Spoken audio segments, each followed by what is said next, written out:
안녕하세요. 철학을 연구하고 철학을 가르치고 있는 한자경입니다.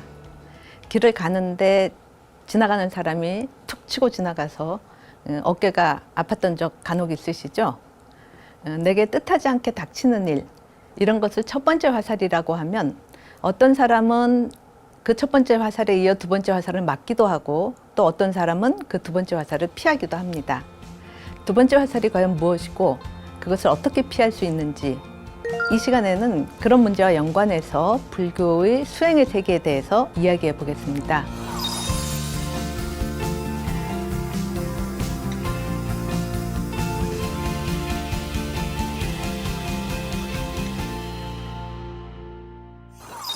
지난 강의에서는 그 불교는 세상을 실체론적으로 보지 않고 연기론적으로 이해한다는 말씀을 드렸었죠.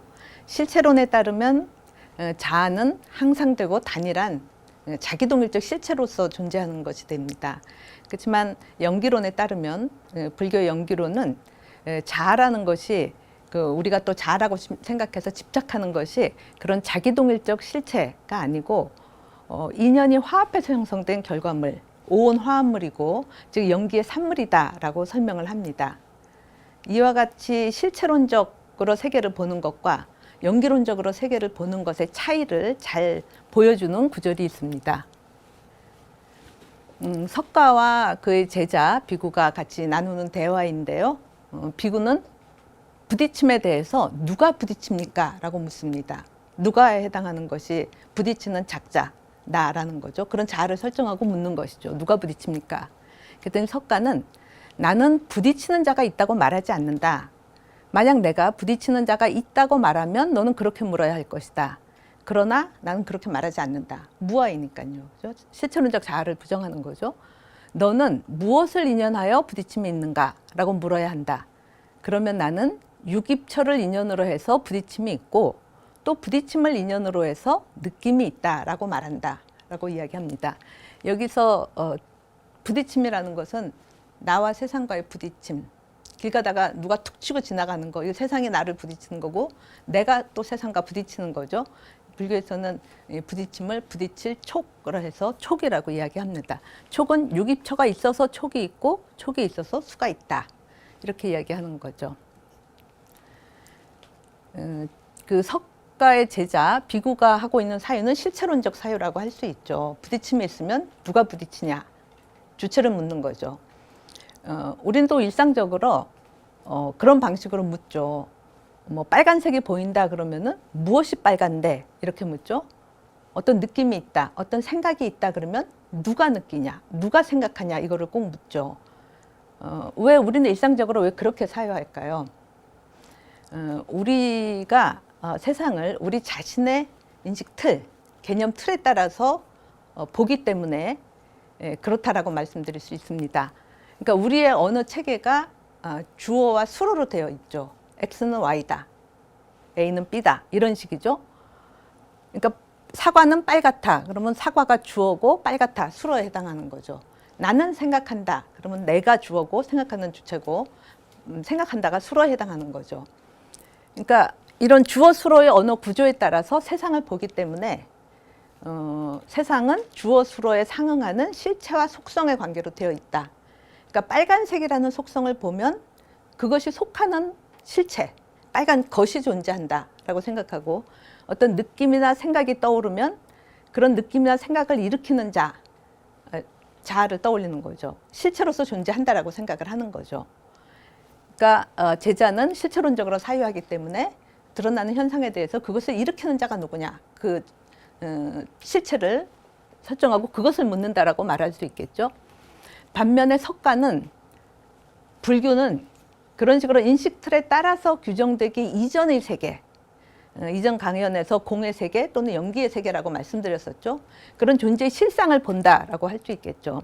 그러니까 어떤 일이 일어나면은 그것이 그 일을 일으키는 주체가 있어서 행하는 것이 아니라 모든 것은 인연을 따라서 일어난 것이다, 연기한 것이다 라고 말할 수 있죠. 그러니까 무엇인가가 있으면은 그것을 일으키는 자, 그러니까 부딪힘이 있으면은 누가 부딪히냐, 그 부딪히는 자를 묻지 말고 무엇을 인연으로 해서 부딪힘이 생겨나는가, 그죠? 인연으로 해서 생겨난다. 연기론적으로 이해한다라는 거죠. 그러니까 부딪힘의 인연을 찾아라라고 말할 수 있겠죠. 그래서 석가가 대답했던 것은 유깁초를 인연으로 해서 촉이 있고 촉을 인연으로 해서 수가 있다. 여기서 유깁초라는 것은 인식 기관을 가진 내 몸, 그 내 몸의 인식 기관, 불교에서는 안, 이, 비, 설, 신의, 그러니까 눈, 코, 입, 귀, 몸, 의 이런 것들이 인식 기관인데 그것이 있음으로 해서 그것을 인연으로 해서 그것에 상응하는 대상과 부딪히게 되는 것이다. 그래서 촉이 있고 촉이 있기 때문에 느낌이 있다. 이렇게 이야기하는 거죠. 그러면 실체론적으로 사유하지 말고 연기론적으로 사유해라 라는 말인데 그렇게 제자가 금방 이해를 하지 못하죠. 왜냐하면 실체론적인 사유가 그런 언어 틀에 따라서 굳어져 있기 때문이죠. 그래서 다시 이렇게 묻습니다. 촉을 인연으로 해서 느낌이 있다 그랬더니 금방 누가 느낍니까? 아까랑 똑같은 질문인 거죠. 누가 부딪힙니까? 누가 느낍니까? 이렇게 묻습니다. 대답하는 방식은 똑같습니다. 나는 느끼는 자가 있다고 말하지 않는다. 내가 만약 느끼는 자가 있다고 말하면 너는 마땅히 그렇게 물어야 할 것이다. 그러나 느끼는 자가 있다고 내가 말하지 않으니까 너는 무엇을 인연으로 해서 느낌이 있는가라고 물어야 하고 그러면 나는 부딪힘으로 인해서 느낌이 있고 느낌으로 인해서 사랑이 있다라고 말한다.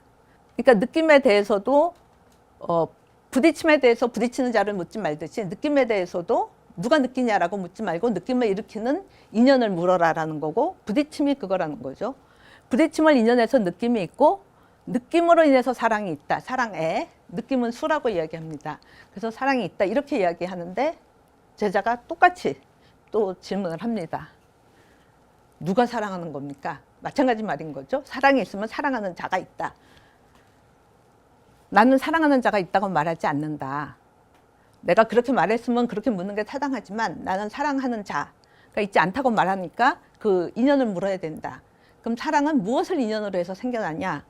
느낌으로 인해서 사랑이 있고 사랑으로 인해서 이렇게 취착한다. 취한다라는 거죠. 그런 취함이 있다라고 이야기합니다. 그러니까 이 인용 구절에서 나왔던 것은 촉이 있어서 수가 있고 수가 있어서 애가 있고 애가 있어서 취가 있다라고 설명하는 거죠. 그런 행위들에 대해서 행위하는 자를 실체론적으로 설정해 놓고 그것이 누구냐고 묻지 말고 행위의 인연을 물으라라고 이야기하는 거죠. 이것을 불교에서는 행위가 있고 그 행위에 대한 결과가 있다. 행위를 업이라고 이야기하죠. 행을 업이라고 이야기하고 업이 있으면 그 결과, 업의 보가 있기 마련이다. 그러니까 업과 보는 있지만 무엇이 없냐? 업을 짓는 자, 보를 받는 자, 그걸 작자라고 이야기하는 거죠. 그러니까 업과 보는 있지만 그런 것을 행하는 자아가 따로 있지 않다. 그러니까 유업보, 무작자라고 이야기하는 거죠. 모든 것은 인연에 따라서 이런 인연이 있으므로 그 다음이 있고 이것이 있으므로 그 다음이 있는 식으로 있는 거지 그것을 행하는 각각의 주체가 따로 있는 것이 아니다라고 이야기하는 거죠. 이처럼 그 인연 관계로 연기고리로 이어지는 것을 쭉 연결해 놓은 것이 불교에서 많이 이야기하는 12지 연기입니다. 이 각각의 항목이 12개이기 때문에 12항목의 12지의 연기다. 그래서 12지 연기를 말합니다. 유깁초가 있어서 촉이 있고 촉이 있어서 수가 있고 수가 있어서 애가 있고 애가 있어서 취가 있다. 아까 인용구에서 다 나왔던 얘기인 거죠. 이 12지 연기에 있어서 맨 처음은 무명입니다. 그러니까 무명으로 인해서 행이 있고 우리 행위한다 할 때 아까 행위 업이라고 말씀드렸었죠. 무명으로 인해서 행이 있고 그 행위 업이니까 그런 업으로 인해서 식이 윤회하게 되고 그런 윤회하는 식이 있고 그 식으로 인해서 식을 인연으로 해서 명색이 있고 명은 심리적인 것, 색은 물리적인 것을 얘기하죠. 색, 명은 수상행식.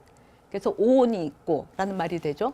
그 다음에 유깁초가 있고 아까 말씀드렸던 대로 유깁초는 안이 비설 신의 육근을 이야기하는 겁니다. 그러니까 명색이 있어서 유깁초가 있고 유깁초가 있어서 촉이 있고 그래서 수가 있고 그래서 애가 있고 그래서 애가 있어서 애를 인연으로 해서 취와 취가 있다. 취착이 있고 이 애와 취가 다시 우리가 업을 짓는 것이 되기 때문에 이런 업에 따라서 업력이 모여서 다음 생으로 태어날 수 있는 것이 되는데 그 업력을 유라고 얘기하는 거죠. 그래서 유가 있고 유가 있기 때문에 태어나게 되고 태어나서 노사, 죽게 된다 라는 식으로 12지 연기를 이야기하고 있는 거죠. 모든 것이 다 인연이 있어서 그 다음 항이 있는 것으로 이해할 수 있겠죠. 그렇다면 문제는 이 12지 연기 항목 이 인과 연결에 있어서 그 맨 첫 항인 무명은 과연 무엇인가? 생사윤회의 첫 항인 그 무명은 뭐냐? 무명이라는 것은 없을무의 밝을명이죠. 밝음이 없다. 밝음은 곧 지혜를 말합니다. 그러니까 지혜가 없다를 뜻하는 거죠. 우리가 나를 포함해서 자아를 포함해서 인간을 포함해서 세계 전체에 대해서 무한한 많은 알을 가지고는 있죠. 근데 그것은 세계에 대한 어떤 객관적인 지식이지 불교가 말하는 근본적인 지혜는 아니다. 그런 의미에서 지식은 있어도 지혜가 없다. 그래서 무명이라고 이야기하는 겁니다. 말하자면 인간은 어디에서 와서 어디로 가냐? 내가 죽으면 어떻게 되냐? 인간이 죽으면 어떻게 되냐? 이 우주는 어떻게 해서 존재하게 되는 건가? 이런 것에 대한 통찰, 깨달음, 지혜는 있지 않다라는 거죠. 그래서 무명이다.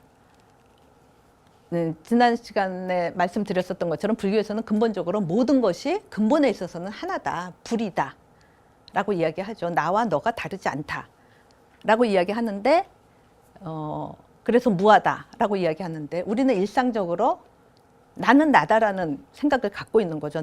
너와 구별되는 나는 있다. 나는 나다라는 그런 아집을 갖고 그 집착에 근거해서 행위를 하니까 업을 짓게 되는 거고 그 업에 따라서 윤회하게 되는 거죠. 그렇다면은 그런 인과 연결고리를 쭉 말했는데 그 첫항이 되는 그 무명은 그럼 어디서 온 거냐? 그게 절대적인 첫항이냐? 그러면은 인간은 본래 태어날 때부터 지혜가 없는 자다. 인간은 본래 무명의 존재다. 이렇게 첫항을 놓는 거가 되는 거죠. 인간은 자기를 알 수 없는 존재다. 이렇게 되는 거죠. 근데 그것이냐? 아니면은 무명 또한 인연이 있어서 무엇을 인연으로 해서 생겨난 것이냐가 물음이 되겠죠. 근데 불교는 실체론적 사회와 달리 첫항을 놓지 않습니다. 절대적 첫항 그 자체로 있는 것은 없다. 무명 또한 무엇인가를 인연으로 해서 생겨난 것이다. 그럼 무엇을 인연으로 해서 무명이 있게 되냐? 12지 연기고리에서 이것을 설명하기 위해서 명색이 있고 명색은 이것을 인연으로 해서 있고 라는 식으로 원인을 소급해 가서 맨 첫항 무명이죠. 그럼 이 무명은 어떻게 해서 생겨난 것이냐? 무명을 통해서 쭉 생겨나게 되는 전체 그 연기 관계를 쭉 따라갔을 때 그 맨 마지막 항 생이 있어서 노사가 있다. 이 생노사로 인해서 무명이 있다. 이렇게 설명하는 거죠. 그러니까 무명이 있어서 윤회하는 삶이 있고 윤회하는 삶이 있기 때문에 그것을 인연으로 해서 무명이 있다. 이렇게 이야기하는 거죠. 그러니까 일종의 순환으로 볼 수가 있겠죠. 독일 철학자 알버르트라는 철학자가 있는데 존재의 근원에 대해서 설명하는 이 일체에 대해서 설명하는 방식이 세 가지가 있는데 그게 다 문제가 있다. 그래서 트릴레마라고 이야기합니다. 그러니까 우리가 뭔가를 설명하는데 두 가지 길이 있다. 근데 이 길도 문제가 있고 또 다른 길도 문제가 있다. 그러면 우리가 그거를 딜레마라고 이야기하죠. 그죠? 듀오 해서 딜레마가 되는데 세계를 설명하는 데는 딱 두 길만 있는 게 아니라 세 가지 길이 있다. 트리에 해당하는 거죠. 근데 그게 다 문제가 있다. 그래서 트릴레마라고 이야기하는 겁니다. 그 세 가지가 하나는 근원을 설명해가는 방식이 계속 근원을 소급해서 올라가는 끊이지 않고 무한히 올라가는 방식으로 설명하는 것, 무한소급. 문제가 있다는 거죠.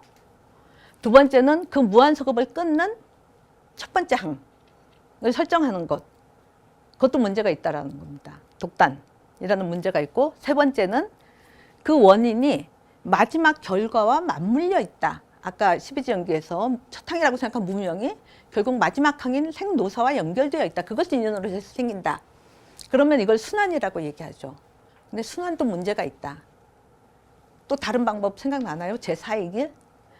이 알버트 철학자는 근원을 설명할 때 이 세 가지밖에 없다. 그래서 근데 다 문제가 있어서 트릴레마다. 이렇게 이야기를 합니다. 첫 번째 무한소급은 어떤 문제냐?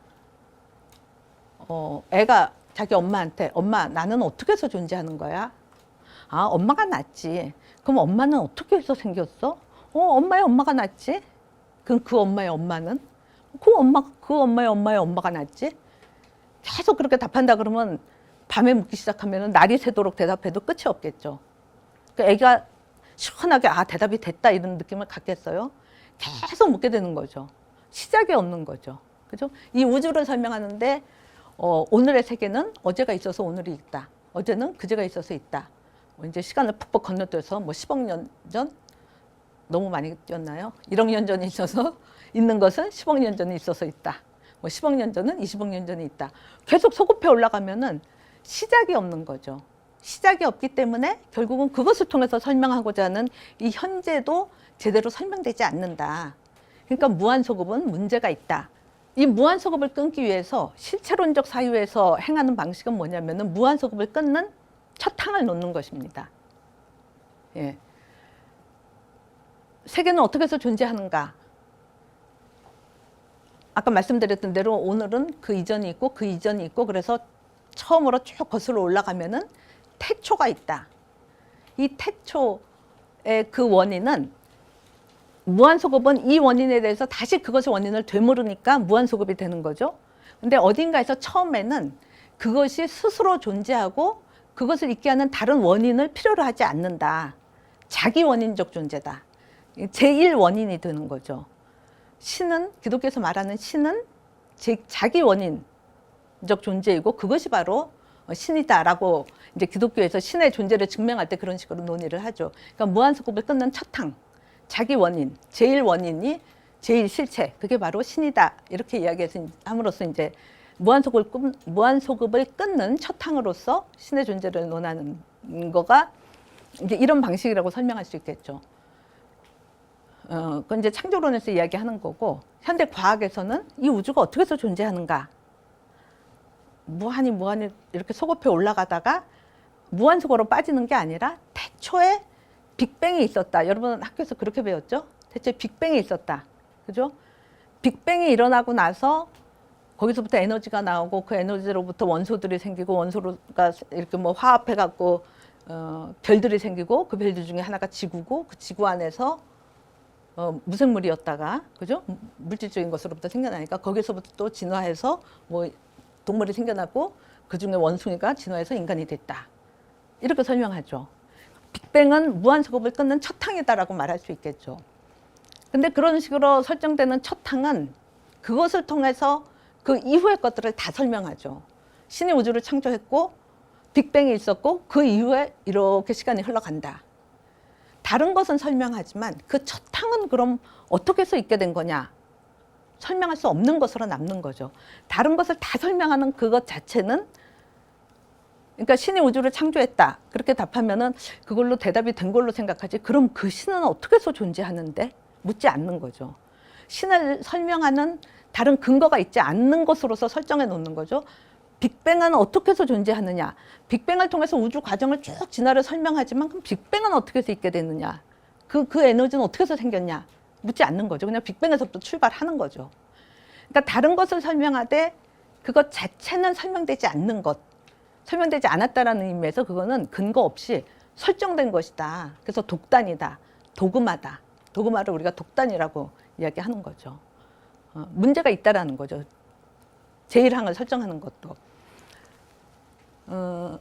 석가모니가 수행을 하면서 깨달은 게 저런 무한소급을 끊는 제1항, 실체, 우주를 창조하는 신, 어느 민족이든지 저런 사유를 갖고 있었죠. 인도에서도 우주를 창조한 브라만이라는 범천이 있다. 그래서 우주를 창조했다. 이렇게 생각하는데 그런 존재가 있지 않다. 전체를 이루는 첫 탕이 있지 않다라는 말이 되겠죠.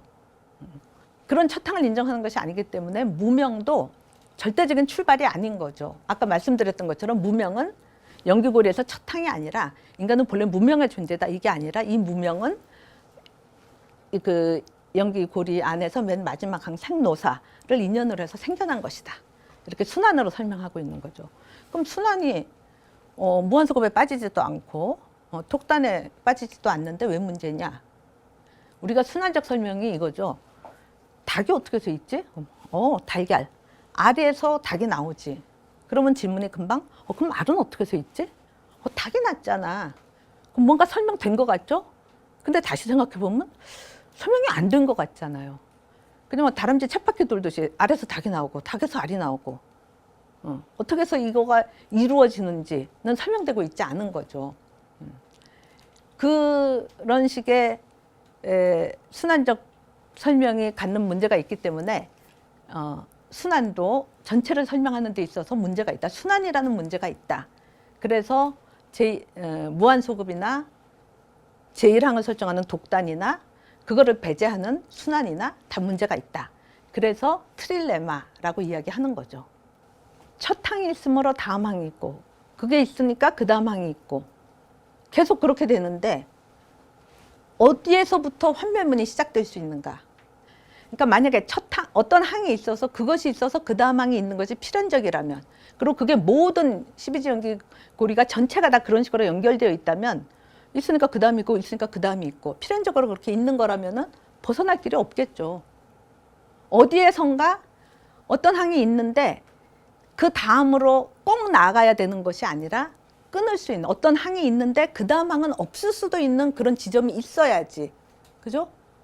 그 항이 없고 그래서 그 다음 항도 없고 라는 식으로 연결이 될 수 있겠죠.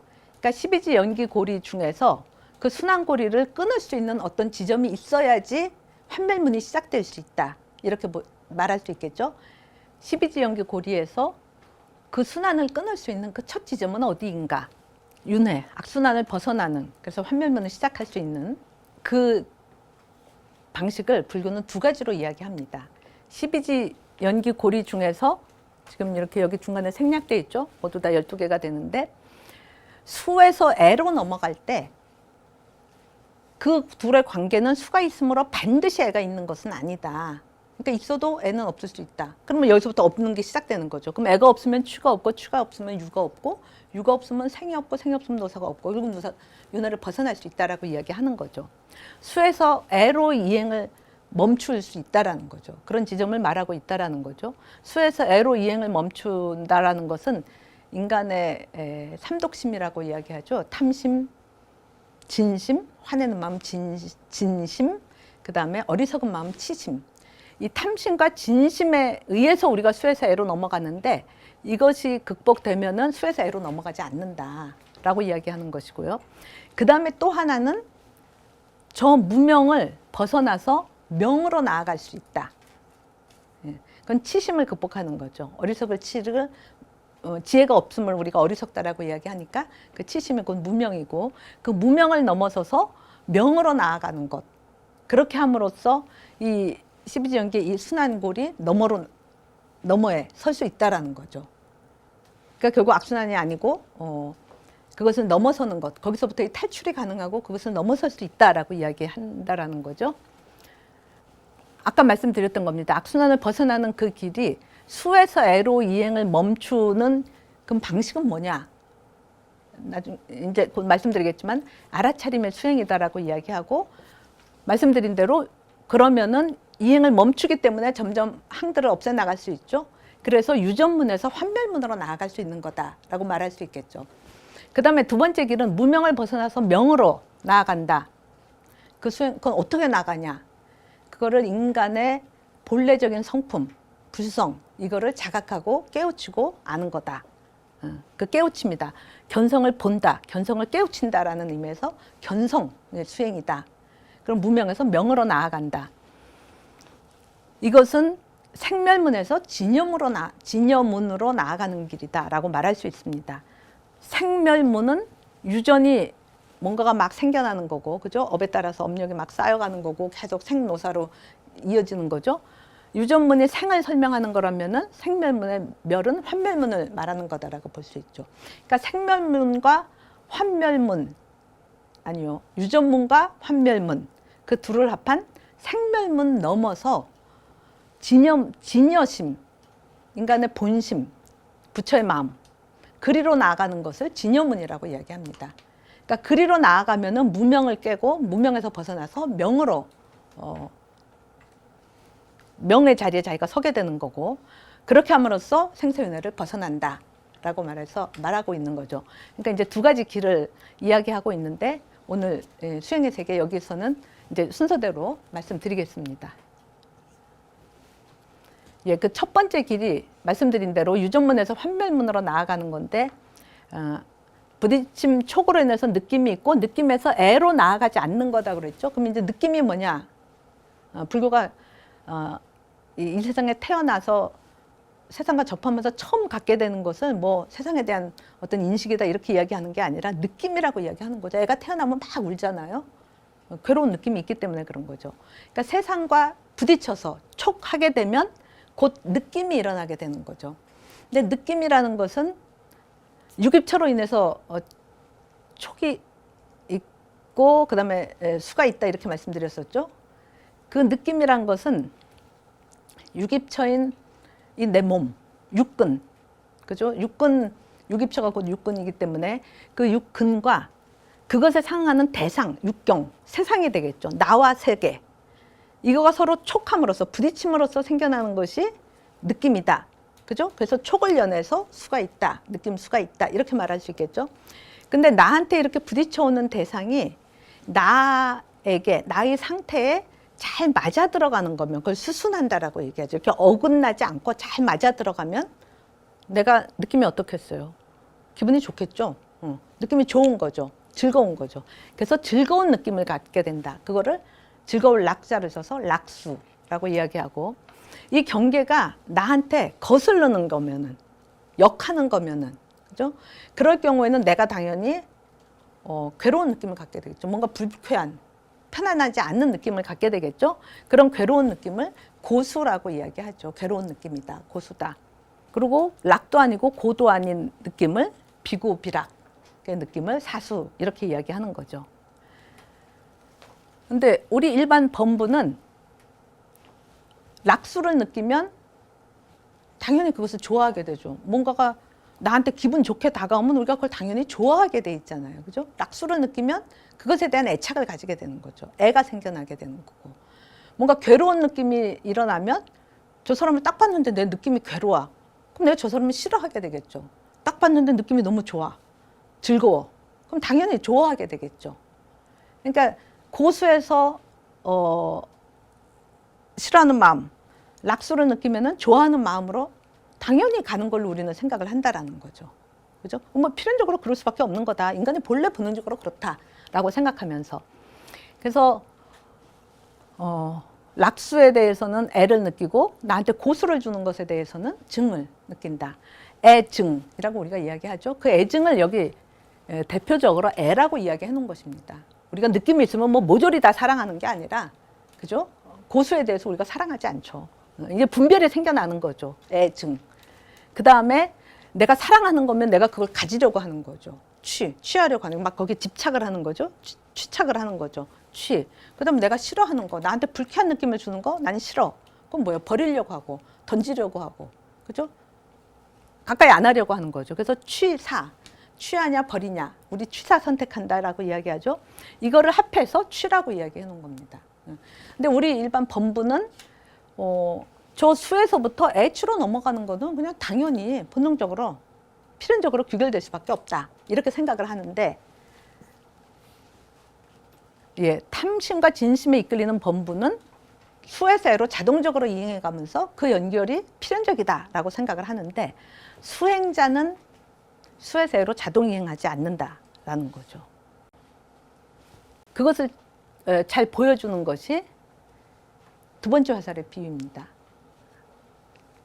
예, 어리석고 무지한 범부는 고락사의 느낌을 낸다.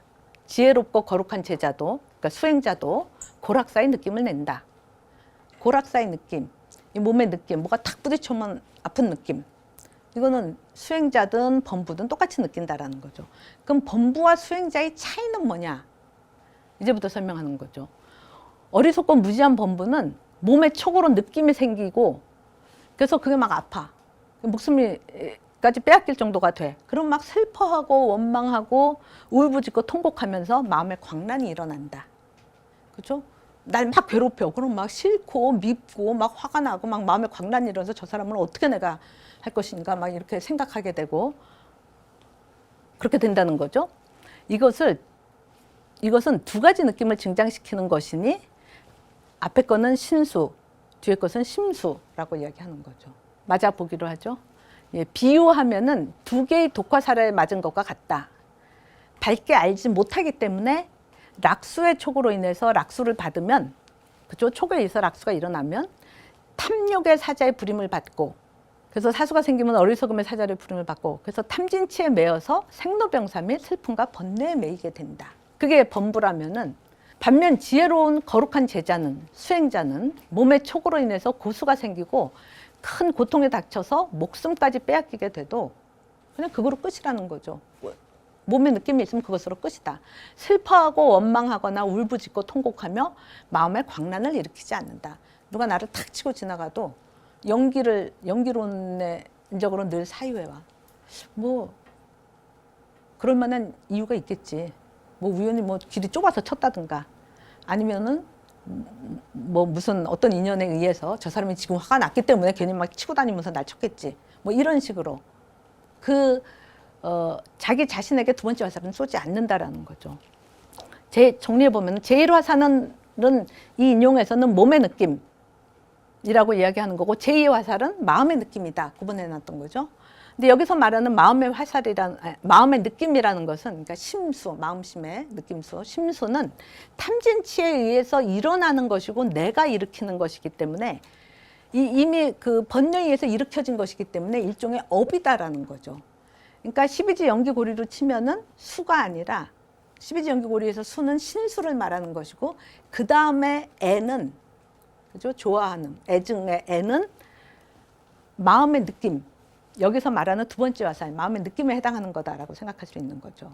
그죠? 이거 몸의 느낌과 마음의 느낌이 분명하게 구분되기 때문에 이것이 탐진치에 의해서 일어나는 것이기 때문에 12지 연기고리로 치면은 저것만 수에 해당한다고 볼 수 있고 그 다음 항인 애는 탐진치에서 일어나는 우리의 행위, 업에 해당한다. 애에 해당하고 애로 인해서 일어나는 취에 해당한다라고 말할 수 있는 거죠.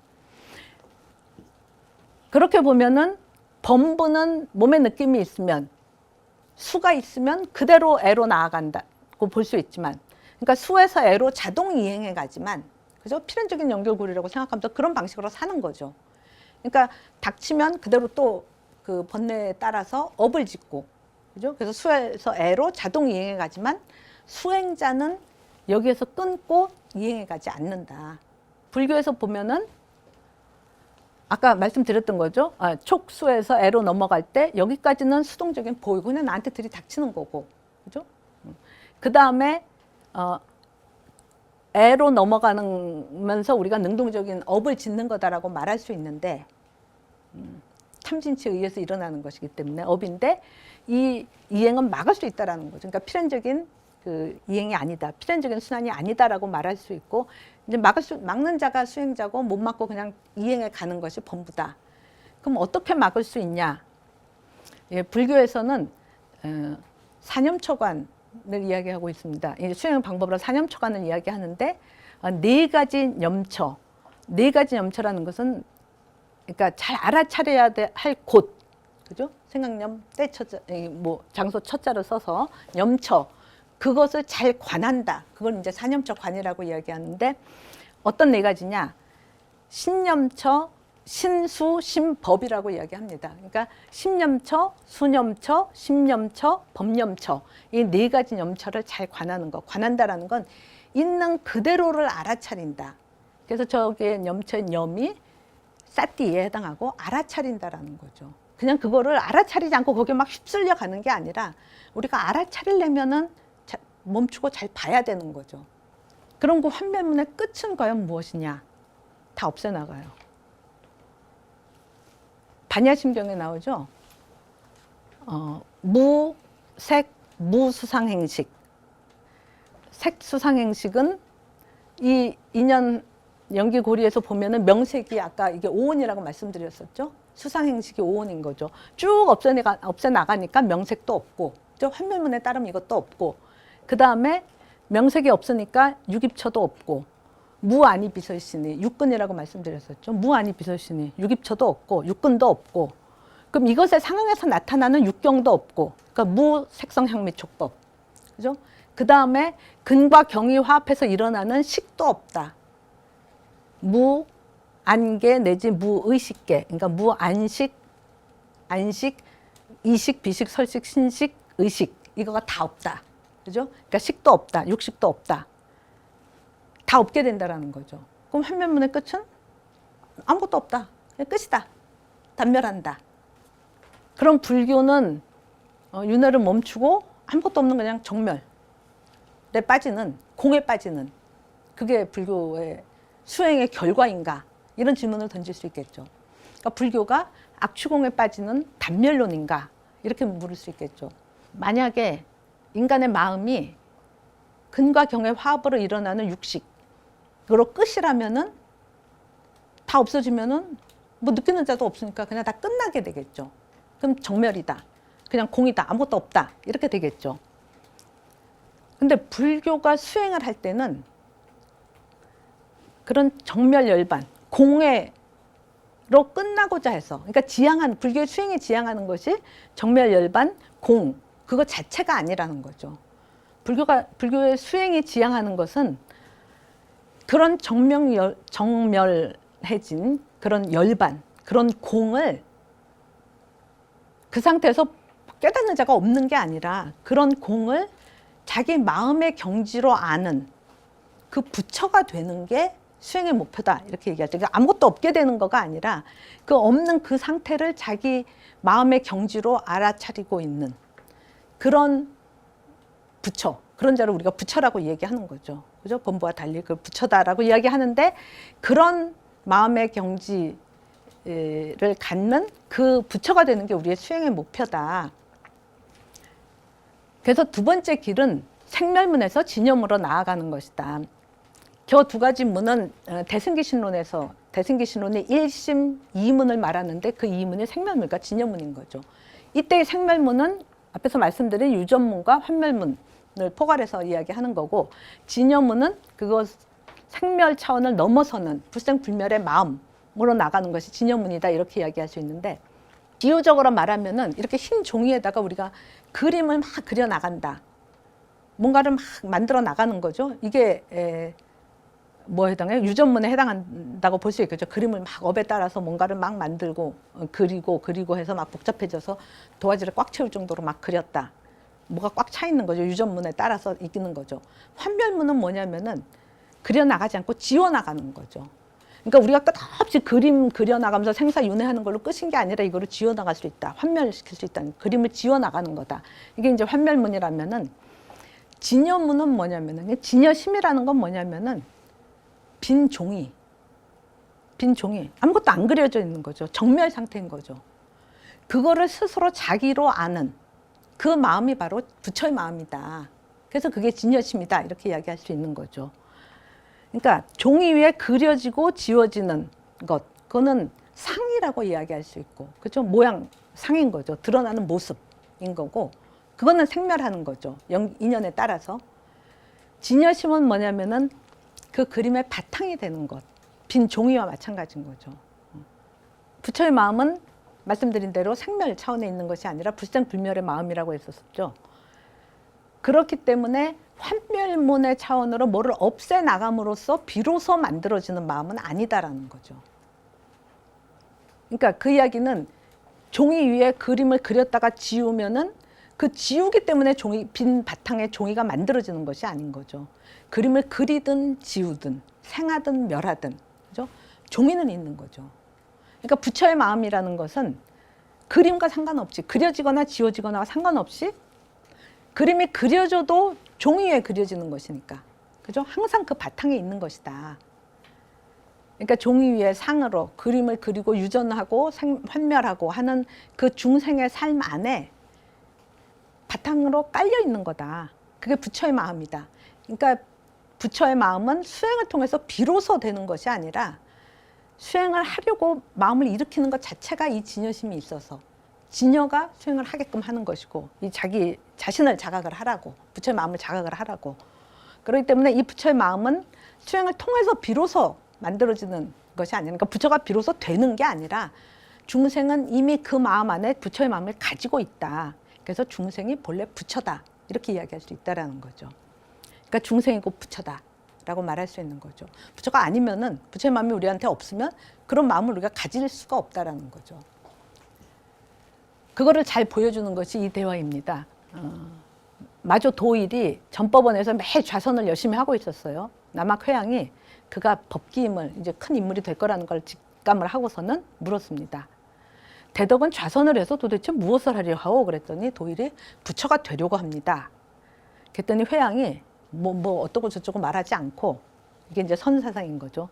나가서 벽돌 하나를 갖고 와서 절 앞에 바위에다 열심히 막 갈고 있어요. 그랬더니 도일이 와서 그걸 보고 물어요. 스님 뭐 하시렵니까? 그랬더니 거울을 만들려고 합니다. 그랬더니 도일이, 아니 벽돌을 간다고 거울이 되겠습니까? 벽돌 갈아서 거울 안 되죠? 그럼 좌선을 한다고, 당신이 부처 되려고 좌선하고 있었는데 좌선을 한다고 어찌 부처가 되겠습니까? 사람이 수레를 몰고 가는데 수레가 가지 않으면 바퀴를 때려야 되겠소? 소를 때려야 하겠소? 이렇게 물었더니 도일이 탁 깨쳤다고 하죠. 그러니까 본래 부처가 아니면 좌선을 한다고 해서 부처가 되는 게 아니다. 부처는 본래 부처이기 때문에 수행을 통해서 그 자기의 부처성을 확인하는 거다라고 말할 수 있다라는 거죠. 수레가 가지 않는데 바퀴를 때린다, 소를 때린다. 의미하는 거는, 바퀴를 때린다는 거가 앉아갖고서는 자기의 본심, 이 본성을 탁 직감하는 게 아니라 그냥 앉아갖고 좌선만 하고 있어요. 그냥 몸을 수행을 하는 거죠. 바퀴를 때리는 것과 마찬가지라는 거죠. 그 바퀴를 움직이는 게 결국은 소잖아요. 이 내 몸을 좌선하게 하는 그 마음을 자기가 탁 깨닫고 그걸 알아차려야 된다. 그거를 소를 때린다라고 이야기하는 거죠. 그거를 자기 안에 있는 그 부처의 마음을 깨달아야 된다라는 말이죠. 그러니까 벽돌이라면 간다고 거울이 되겠냐? 되지 않는다. 인간 안에 불성이 없다면 수행을 한다고 부처가 되겠냐? 그렇지 않다라는 거죠. 그러니까 부처는 수행을 통해서 비로소 되는 것이 아니라 본래 부처다. 대승에서 항상 강조하는 거죠. 그러니까 중성 안에 부처의 성품을 불성이다, 열애가 될 수 있는 그 능력이다, 열애장이다, 일심이다, 진여심이다, 이렇게 이야기하는 거죠. 그러니까 이 본래 마음은 몇 번 계속 말씀드렸던 것처럼 바탕에 빈 종이가 그 위에 그림이 있든 없든 항상 있는 거죠. 그러니까 본래 마음은 항상 거기 그렇게 있다라는 거죠. 그러니까 중생이 본래 부처다라는 이야기인 거죠. 근데 그것이 있다라는 사실을 우리가 모른다. 왜냐하면 마음이 대상을 보면 우리가 대상이 있다라고 생각하지, 그거를 보는 내가 있다라는 생각은 잘 안 하게 되잖아요. 보여지지 않으니까. 그죠? 그래서 진울이 말하죠. 눈이 딴 건 다 보는데 눈이 자신을 못 봐. 그래서 눈을 보겠다고 눈을 빼서 보는 바보가 있냐. 자꾸 대상화해서만 보려고 하는데, 마음이라는 거가 뭔가를 알고자 하는 마음이고 아는 마음이다. 바탕의 마음이 이걸로 우리가 본다라는 거죠, 세상을. 그러니까 이 마음을, 부처의 마음을 매일 쓰고 살면서도, 그 마음자리에서 늘 생활하면서도 이거를 자기로 자각하지 않고 그려진 나가 나라고 생각하기 때문에, 그러니까 탐진치에 물든 이 나가 나라고 생각하고서는 생사윤회를 반복한다 라고 이야기를 하는 거죠. 그러니까 순환 너머의 본래 마음을, 이거를 자각하는 게 바로 명이다. 그러니까 무명에서 명으로 넘어갈 수 있다라는 거죠. 다시 정리해 보면은, 유전문 넘어서 환멸문으로 나아가는 것은 그 12지연기의 그 순환의 항들을 없애가는 거고, 그렇게 해서 탐심과 진심을 극복하는 거다라고 말할 수 있겠죠. 유전문, 환멸문을 포함한 생멸문 너머의 진여문으로 나아가는 거는 순환 너머의 본래 마음자리를 자각하는 거다. 그게 무명, 치심을 극복하는 거다. 이렇게 말할 수 있고, 예. 아까 같은 말을 또 다른 방식으로 표현해 봤습니다. 유전문과 환멸문. 이거는 그냥 범부고, 그나마 환멸문은 수행을 해 나가는 거죠. 항들을 없애 나가는 거죠.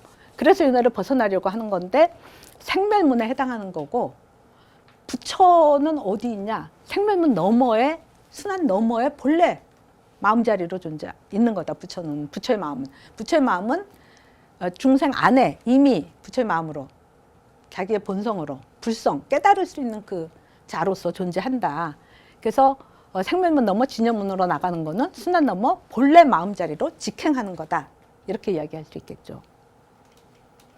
이렇게 봄으로써 불교에서 말하는 12지 연기 고리는 그 트릴레마에서 말했던 그런 닫힌 악순환, 그죠? 그런 순환이 아니라 그 순환으로부터 닫힌 악순환은 계속 돌고 도는 거죠. 다람쥐 쳇바퀴 돌듯이. 그것이 아니라 불교가 12지 연기를 보면은 순환으로 설명하니까 마치 그런 순환인 것처럼, 악순환인 것처럼 생각할 수가 있을 텐데, 그게 아니라 본부는 그렇게 살지만 유전문은 그것을 말해주는 거지만, 불교 연기는 유전문만 말하는 게 아니라 환멸문을 말한다. 이 12지 연기 고리로부터의 탈출이 가능하다. 없앨 수 있다라는 거죠, 다. 그죠? 수에서 애를 끊는 것이 환멸문 시작이 되는 거고. 근데 여기까지만으로 머무르면은 다 없애. 그래갖고 그냥 아무것도 없다. 정멸에 이르는 거냐? 빠져버린, 정멸에 빠지는 거냐? 그럼 불교가 악취공이 되는 거죠. 단멸론이 되는 거죠. 근데 불교는 그것이 아니다. 대승불교에서는 그 점을 계속 강조하죠. 성문승이 까딱하면 그냥 악취공에 빠질 수 있다. 대승에서 강조하는 거는 어느 경전에서 이런 이야기가 나오죠. 자아에 집착하지 마라. 자아를 붙들지 말아라고, 무아라고 계속 강조하잖아요. 근데 자아에 집착하는 게 차라리 공에 집착하는 것보다 낫다라고까지 이야기합니다. 그러니까 아무것도 없다. 단멸론적으로 악취공, 이거가 더 심각하다라는 이야기인 거죠. 그러니까 생멸문 넘어 그렇게 수행하려고 하는 그 마음자리, 그 본래 부처의 마음, 그거를 확인하고 그거를 깨닫는 게 더 중요하다. 수행은 그런 부처가 되려고 수행을 하는 거지, 그냥 정멸에 이르려고 아무것도 없는 세상으로 그냥 다 죽음, 열반, 아무것도 없는 끝. 이거가 불교가 지향하는 거가 아니다라는 거죠. 그래서 진여문 그 무명을 명으로 넘어선다라는 거는 12지 연기고리가 그런 악순환에 닫힌 고리가 아니다. 수에서 애로 넘어가지 않을 수 있어서 환멸문을 시작할 수 있고, 또 이 12지 연기고리 너머의 참된 부처 자리, 부처의 마음을 찾는 것, 그 진여문이 있다. 그러니까 닫힌 그 트릴레마 중에 하나가 아니라 그것 이상의 것을 말하고 있다라고 얘기할 수 있을 것 같습니다. 예, 깜깜한 방에 있으면 아무것도 안 보이죠. 깜깜한 데 있다가 갑자기 불을 켜면, 또는 문맹이에요. 글을 몰라요. 그러다가 글을 배워서 글을 읽게 되면 이전과는 완전히 다른 세계가 열리게 되죠. 그런 것처럼 수행을 통해서 이런 그 연기의 순환고리를 넘어서면, 탈출하면 완전히 새로운 세계가 열린다. 이렇게 볼 수 있겠죠. 예, 오늘 강연은 이것으로 마치도록 하겠습니다. 감사합니다.